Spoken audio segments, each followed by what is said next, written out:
So good morning everyone. Today we are going to start with our grammar topic, that is tenses. First of all, let us understand that there are three types of tenses: present, past and future. tenses किस चीज़ को define करते हैं? Time को। और time को हम तीन तरह से देखते हैं। एक टाइम जो अभी चल रहा है, प्रेजेंट में है। एक हम देखते हैं जो बीत गया समय, और एक आने वाला समय। सो present, past and future. Now further, these three types are divided into kinds: indefinite or simple, continuous, perfect, and perfect continuous. These are further types of tenses. Today we'll be doing only one type, that is present tense, and we'll be discussing all the kinds of present tense. Present indefinite और simple present tense, ये दोनों नाम से हम इसको बुलाते हैं। Simple present tense भी कहते हैं और प्रेजेंट इंडेफिनिट टेंस भी इसको कहा जाता है। तो हम प्रेजेंट इंडेफिनिट टेंस यूज कहाँ करते हैं? Where do we use present indefinite tense? So present indefinite में जो एफर्मेटिव सेंटेंसेस हैं, एफर्मेटिव होता है पॉजिटिव सेंटेंसेस, ठीक है। पॉजिटिव सेंटेंसेस में हम, रूल क्या होता है प्रेजेंट टेंस का? हाँ जी, so we use simple present tense. Yes, simple present tense हम कहाँ यूज़ करते हैं? To express habitual actions. जब हम कोई अपनी हैबिट के बारे में बताते हैं, किसी किसी की भी हैबिट के बारे में बताते हैं, then we use simple present tense. या फिर हम उस एक्शन के बारे में बताते हैं जो हम रिपीटेडली करते हैं, उसके लिए हम सिंपल प्रेजेंट टेंस यूज़ करते हैं। Examples are here in front of you. Monkeys eat bananas, habit है उनकी, this is a habit of monkeys that they eat bananas. We take exercise daily, it means it is a repeated action, we every day take exercise. So in दोनों को दोनों ही situations में we will use simple present tense. To express universal truth, simple present tense हम कहाँ use करते हैं? उन facts को बताने के लिए जो universal ट्रूथ हैं, जैसे कि the earth moves around the sun. जो अर्थ है वो that moves around the sun. A magnet attracts iron, ये यूनिवर्सल ट्रूथ हैं। तो इनको बताने के लिए हम सिंपल प्रेजेंट टेंस यूज करते हैं। Now what is the rule of simple present tense? Affirmative sentences की बात कर रही हूं मैं। अफर्मेटिव सेंटेंसेस होते हैं बेटा जिनको हम पॉजिटिव सेंटेंसेस भी कहते हैं। अब अफर्मेटिव सेंटेंसेस में, सिंपल प्रेजेंट टेंस में, सब्जेक्ट डज मैटर। हमारा सब्जेक्ट अगर सिंगुलर है तो रूल डिफरेंट होगा, अगर सब्जेक्ट प्लूरल है तो रूल डिफरेंट होगा। सो सबसे पहले let us discuss about singular subject. Singular subject कौन से होते हैं बेटा? ही, शी, इट और नेम ऑफ सम पर्सन, वो होते हैं सिंगुलर सब्जेक्ट्स। उसके साथ subject plus V1 means first form of verb, plus S और ES। वर्ब के साथ हम यहाँ S यूज करते हैं या ES यूज करते हैं, that depends upon the verb which we are using, and then the object. So this is the rule for affirmative sentences in simple present tense when we have singular subject. He plays football. Now he is subject, play is verb. Now singular subject के साथ हम S या ES use करते हैं. So I have written S with play and then object football. It rains heavily in August. Normally अगस्त में heavy rain होती है, तो इसलिए हमने रेन्स यूज किया यहाँ पे। रोहित ऑफन कम्स लेट, उसका एक्शन जो है वो अक्सर ऐसा ही होता है, that is why we have used simple present tense. Now coming to plural subject, when we have plural subject. Plural subject कौन से होते हैं बेटा? I, we, you, they. Then in that case, plural subject plus first form of verb plus object. For example, they play football. Now here our subject is they, so they is plural, इसलिए हमने only first form of verb we have used. We did not use any S or ES because our subject is plural. And then football. Now if I say second example, Rohan and Sandeep watch television. अब यहाँ पे मेरे पास दो persons हैं जो as a subject work कर रहे हैं, Rohan and Sandeep. It means हमारा सब्जेक्ट जो है वो प्लूरल हो गया, right. Verb first form and then object. Next coming to negative sentences. How we make negative sentences. Simple present tense में जब हमने negative sentences बनाने हैं, in that case again हमारा जो use of negative है do or does, that will depend upon our subject. अगर हमारा subject singular है, singular मतलब he, she, it और name of a single person, in that case negative कैसे बनेगा बेटा? Subject plus does not plus first form of verb plus object. This is the rule. अब हम जो एस और E S first form of verb के साथ लगाते हैं वो हमने डू के साथ यूज कर लिया. सिंगुलर में हम अगर एफर्मेटिव सेंटेंसेस की बात कर रहे हैं तो हमने ये करा है कि सिंगुलर में जब हमारे पास एफर्मेटिव सेंटेंसेस में सब्जेक्ट सिंगुलर है तो हम वर्ब के साथ एस और ई एस लगाते हैं. बट जब हम नेगेटिव बनाने लगते हैं वही एस और ई एस डू के साथ लग जाता है. Then it becomes does not. It means whenever we have to make negative of present tense, simple present tense with the singular subject, we will use does not. For example, he does not play football. It does not rain heavily in August. And if I talk about plural subject, plural subject कौन से थे हमारे पास? I, we, they, you, right. इनके साथ हम negative sentence बनाने के लिए we use do not plus first form of verb plus object. They do not play football. Rohan and Sandeep do not watch television. Now Rohan and Sandeep again two persons we are talking about. हमारा subject जो है वो plural है और plural के साथ जब हमने negative बनाना है then we use do not. Next coming to interrogative sentences. जब हम interrogative sentences की बात करते हैं it means हमने question पूछना है. क्वेश्चन पूछने के लिए हम हेल्पिंग वर्ब या पहले लिखते हैं, उसका एक अलग से फॉर्मेट होता है. अगेन इंट्रोगेटिव सेंटेंसेस में if our subject is singular, the rule to write interrogative sentences in simple present tense is does plus subject plus first form of verb plus object. Does he play football? Interrogative sentences की बात कर रही हूँ मैं. Does it rain heavily in August? And these sentences are with our singular subject. And when our subject comes to plural, when we have plural subject, then what do we use to ask interrogative? That is do plus subject plus first form of verb plus object. Do they play football? Do Rohan and Sandeep watch television? Again एक बार मैं recapitulate करती हूँ what we have done till now. हमने present tense start किया है, simple present tense की हम बात कर रहे हैं. सिंपल प्रेजेंट टेंस को हम प्रेजेंट इंडेफिनिट भी कहते हैं. And where do we use simple present tense? Habitual action को शो करने के लिए या रिपीटेड एक्शन को शो करने के लिए, plus to express any universal truth. अब इसके बाद मैं आपको 3 टाइप्स बताऊंगी how to use simple present tense. एक हमारे पास जब एफर्मेटिव सेंटेंसेस होते हैं, सेकंड जब हमारे पास नेगेटिव सेंटेंसेस हैं, थर्ड जब हमारे पास इंट्रोगेटिव सेंटेंसेस हैं, राइट. अब एफर्मेटिव की बात करें तो सिंपल प्रेजेंट टेंस में हमारे जो सेंटेंसेस हैं, यूज ऑफ वर्ब है, that will depend upon the subject, singular और प्लूरल.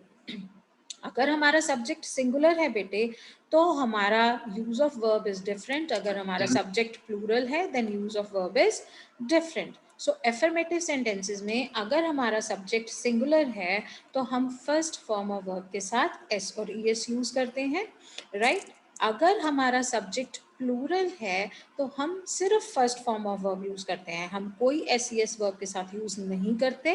देन अगर हम नेगेटिव सेंटेंसेस की बात कर रहे हैं प्रेजेंट टेंस में, सिंपल प्रेजेंट टेंस में, सिंगुलर सब्जेक्ट के साथ हम डज नॉट यूज करते हैं, plus first form of verb. अब यहाँ पे ध्यान रखने वाली बात ये है बेटा कि जब हमने डज यूज कर लिया, वो एस और ई एस जो था वो डू के साथ आ गया, तो हमारा वर्ब के साथ फिर एस या ई एस नहीं लगेगा।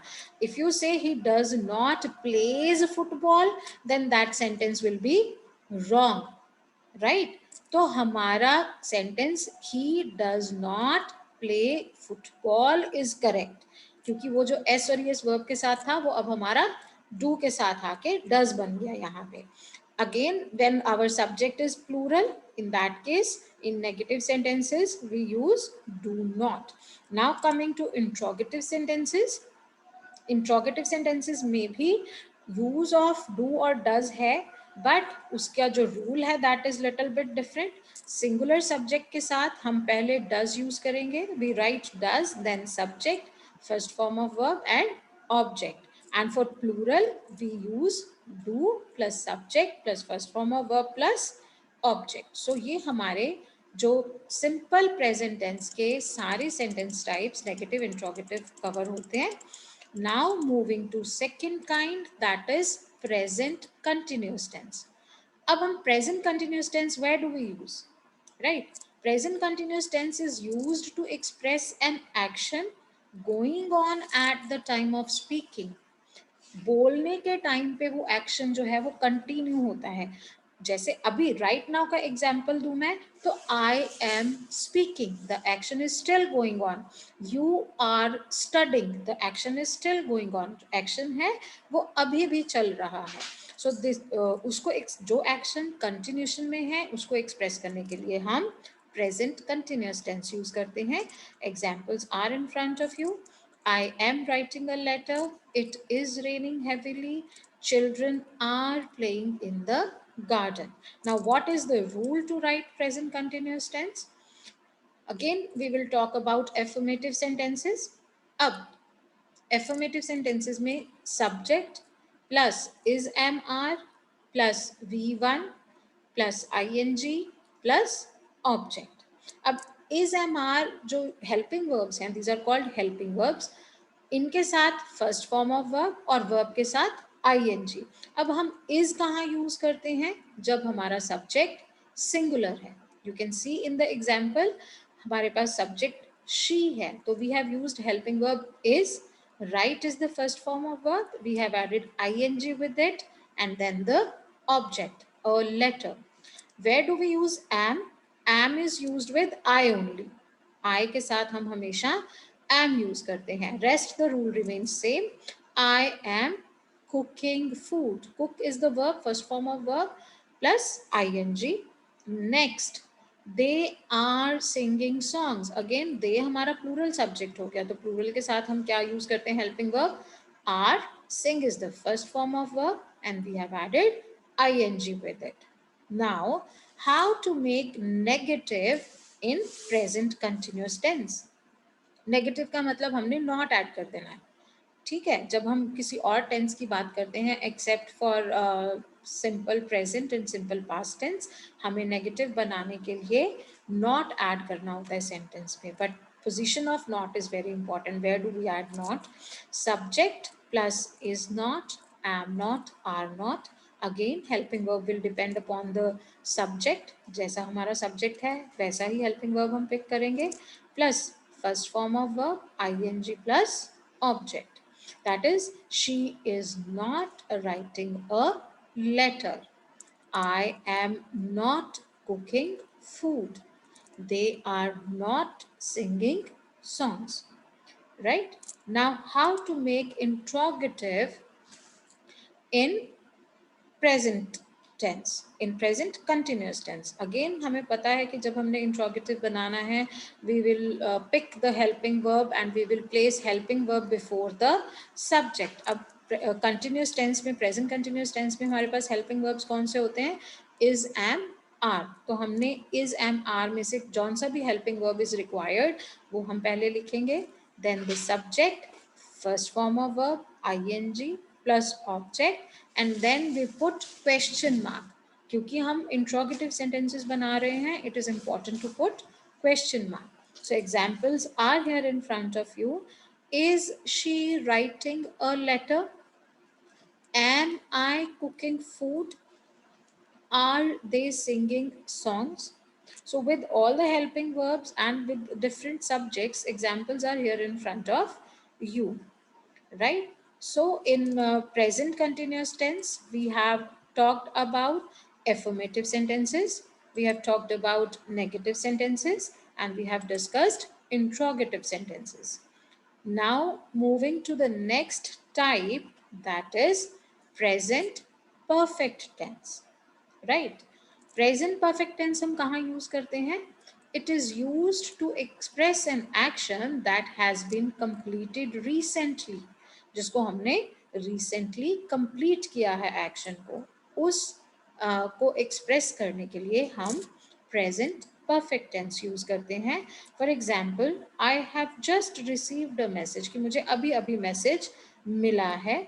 He has completed his work, उसने अपना काम कर लिया है. Mohan and Sita have left for station, Mohan और सीता स्टेशन के लिए जा चुके हैं. सो अगर आप इनको हिंदी में देखें तो सेंटेंस के एंड में क्या आता है? चुका है, चुकी है, चुके हैं या लिया है. जैसे he has completed his work, उसने अपना काम, वो अपना काम कर चुका है, राइट, कर लिया है. सो आपने यहाँ नोटिस किया होगा कि हमने दो हेल्पिंग वर्ब यूज किए हैं, has and have. Again, use of has and have will depend upon the subject. So let us discuss the rule of present perfect tense.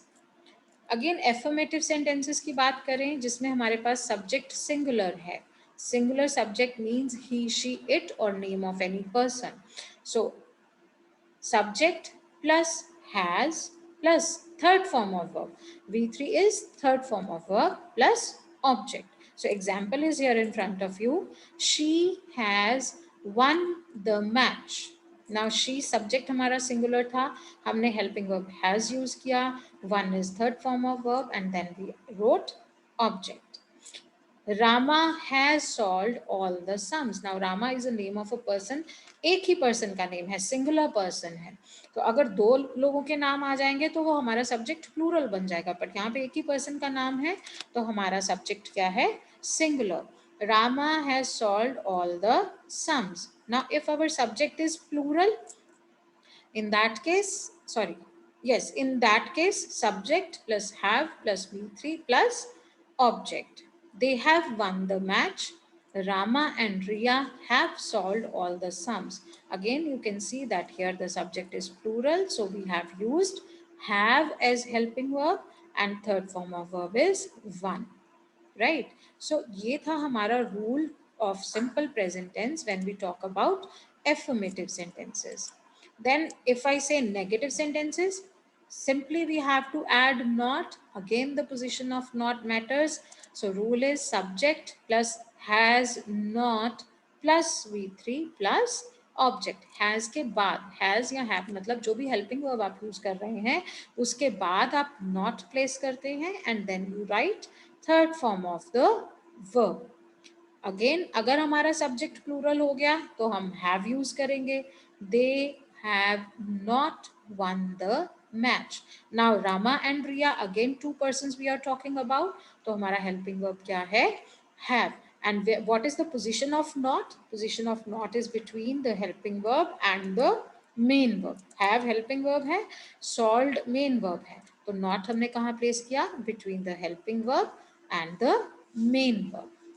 Now coming to interrogative, singular है हमारा subject. Again, as you know the rule already कि हम जो helping verb है उसको पहले लिखते हैं, then subject आता है, फिर verb and then the object. Has he won the match? Or has Rama solved all the sums? This is how we make interrogative sentences. Again, if our subject is plural, we'll write have. Helping verb हमारा क्या हो जाएगा? Have हो जाएगा and rest of the rule remains same. अब हम हर type में बेटा present, simple present, present continuous, present perfect में 3 टाइप्स के सेंटेंसेस डिस्कस कर रहे हैं, एफर्मेटिव, नेगेटिव एंड इंट्रोगेटिव. तो अब तक हमने किया है simple present tense, present continuous tense and present perfect tense. Right? Now moving further, the last kind क्या है हमारे पास? Present perfect continuous. This is the last type, present perfect continuous tense. हम present perfect continuous tense कहाँ use करते हैं? This tense is used to express an action that began in the past and is still going on. Past में शुरू हुआ but अभी भी चल रहा है. He has been watching the TV since evening. मतलब वो शाम को टीवी देखना शुरू हुई थी और वो एक्शन अभी तक चल रहा है. So she has been watching the TV since evening. Now what is the rule to make present perfect continuous tenses? Again affirmative and sentences की बात कर रहे हैं जिसमें हमारा subject singular है. So the rule is subject plus has plus been, first form of verb, ing, object. Now if you notice हमारे tense का नाम है perfect continuous. राइट कंटिन्यूअस में हमारे पास ing होता है वर्ब की फर्स्ट फॉर्म के साथ और परफेक्ट में हमारे पास हैज हैव होता है.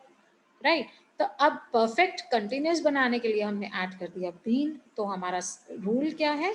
सब्जेक्ट प्लस हैज और have been plus first form of verb ing object.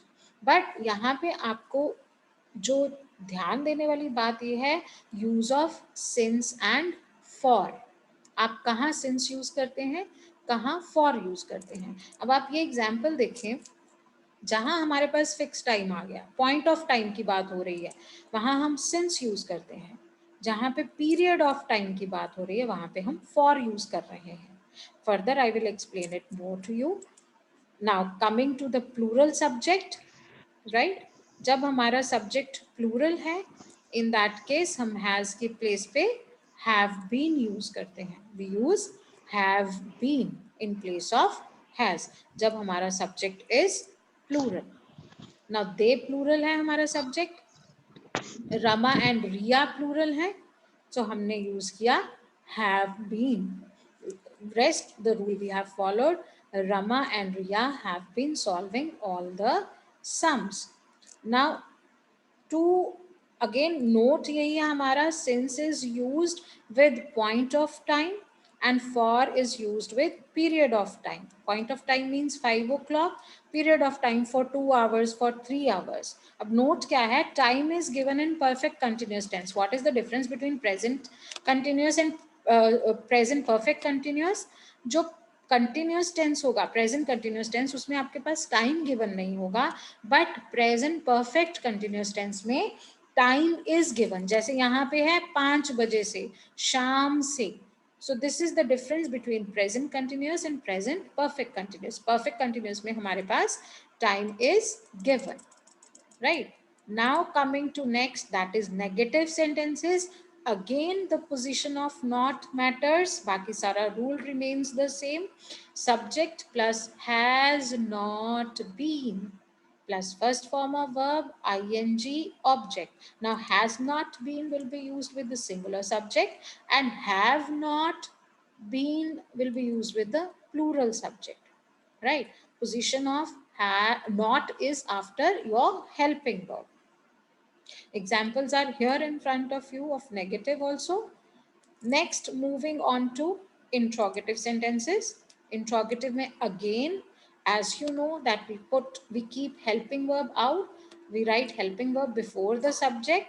So has plus subject plus been. अब आपको देखना ये है कि सब्जेक्ट किसके बीच में प्लेस हो रहा है? हेल्पिंग वर्ब एंड बीन के. It is placed between helping verb and been and then first form of verb object.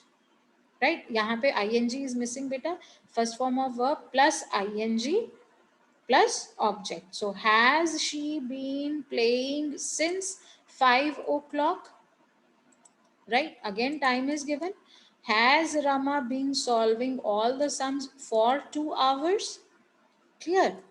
Next again for plural we will write have subject plus v3 plus object. Again ing यहाँ पे आएगा. Have they been playing the match since 5 o'clock? Have Rama and Riya been solving all the sums for 2 hours, right? यहाँ पे एक हमारा ing is missing है, that you have to write. Okay, so I hope the concept is clear to you.